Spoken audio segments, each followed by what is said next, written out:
It's Monday, and that's the start of the dessert series for the week. At least that's something to look forward to for Monday. I hope it hasn't been that bad. Anyways, YouTube gumph, blah blah, subscribe, blah blah, yaggity schmack. The usual stuff. I just want to give a quick thanks to the Tier 5 channel members and patrons. Bob the Dragon, Datamagnet, Sergeant Puma, Cat Crab Lobster, and Duck Machine. Thank you very much for the support. It is much appreciated.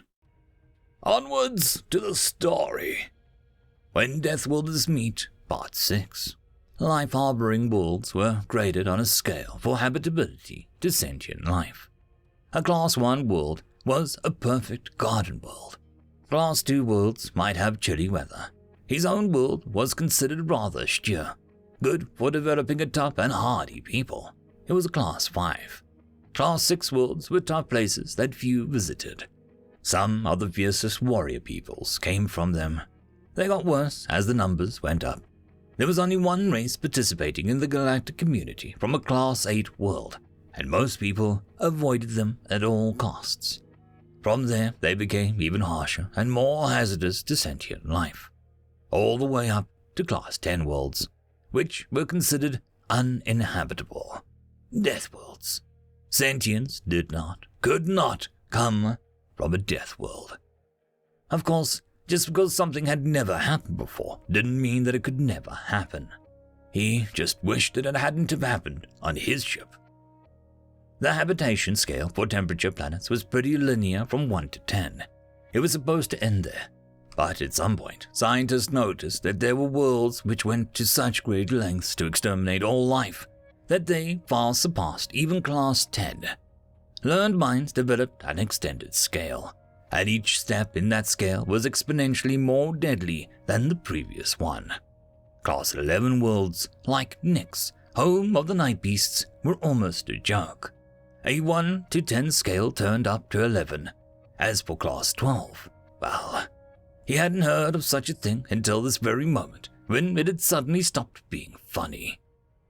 Is, something wrong? The creature asked. Keep it talking, damn it. His mind pleaded with his body, willing his tongue to move as his lips to part. No, not at all, the captain said, clasping his hands together in an effort to get them to stop shaking. He had an idea, half-formed and conceived in terror, but an idea nonetheless. Carefully, he turned his datapad back on. He had to type much slower. His fingers kept missing the correct spots, even on the second and third tries. He typed with 2, then 3 digits tightly pressed together to lessen the shaking. This time, his message was to Ginter, the ship's vet. Have you completed the drug yet? A few moments later came a long reply. No. We've been testing the different things on blood and tissue samples, but nothing seems to work. And even if it did, we probably wouldn't be able to manufacture enough of it aboard for it to matter. What about the Night Beast tranquilizer? He typed. Might work. The two are similar, high metabolic rate, blood-based and iron-carrying oxygen, other things. Or it might do nothing. She was damn right that they were similar, but if it didn't work, how many doses do we have left? Only 2. If the human is compliant, it only makes sense to save them in case we need them for her. He let out a slow breath of air, closed his eyes, and concentrated. She was right, of course. This thing, less than a meter from him, was compliant for the moment. Pointing a weapon like a dart gun at it would almost certainly trigger it to kill. Unlike a night beast, there was no possible way a creature as smart and as advanced as this would not know what a gun was. And this ship was too small to allow it to be shot from a relative safety of great distance. In these confines, he had no doubt that the thing could kill or disarm, literally, an attacker faster than anyone aboard could even pull the trigger. And all that was assuming that the Night Beast sedative would even work. He could also forget locking it in its cabin. For one, it could probably beat down the thin door without much trouble. For another, that would only postpone the problem. It would eventually find out that it was taken by a slave ship. If Night Beasts were any indication, Deathworlders could not just accept that fact, regardless of the circumstances or conditions. When it would find out, well, He would maybe hope that it would be after finding a buyer and making a sale, but Anticton couldn't be certain. Until then, it would be like having an unexploded warhead rolling around in storage.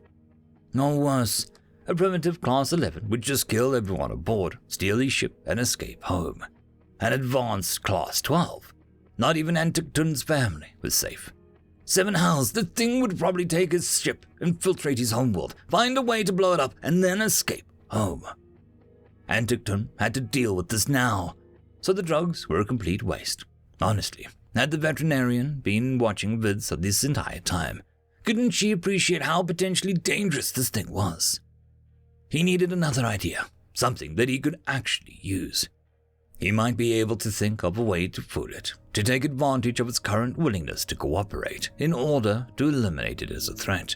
That meant a battle of wits with a being whose race had intelligence as its only natural weapon, and intelligence which allowed them to evolve on, survive on, thrive on, and probably, like most sentients, dominate on its home world. And that home world was a death world. They were all going to die, painfully. "I agree with your assessment, thank you," he typed to Ginter, wondering if it would be his last message. Better to go out with some sense of satisfaction. "Before tomorrow, I need you to clean out the waste chutes and all the slave quarters. Yes, all of them." Despite his almost complete inability to think of anything beyond getting the hells out of there, one more idea passed its way through his forebrain only because he had already been toying with the notion earlier.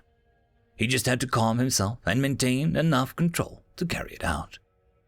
It wasn't going to be pretty, but it was probably the only thing Anticton could do to keep himself, his ship, and most of his merchandise in one piece. If the Night Beast somehow died, it was only a financial loss. He would be in debt to his investor, maybe sold into slavery if he had to default, but he'd be alive. He might even be able to buy his way out of it eventually. On the other hand, if the human died, he would build a shrine to the 5 Lords of Heaven, regardless of the outcome. He saw no other choice. "I want to give you a tour of the ship," he smoothly told the creature. "How does that sound?" "Yeah, sure," the thing said. The captain swallowed his sigh of relief.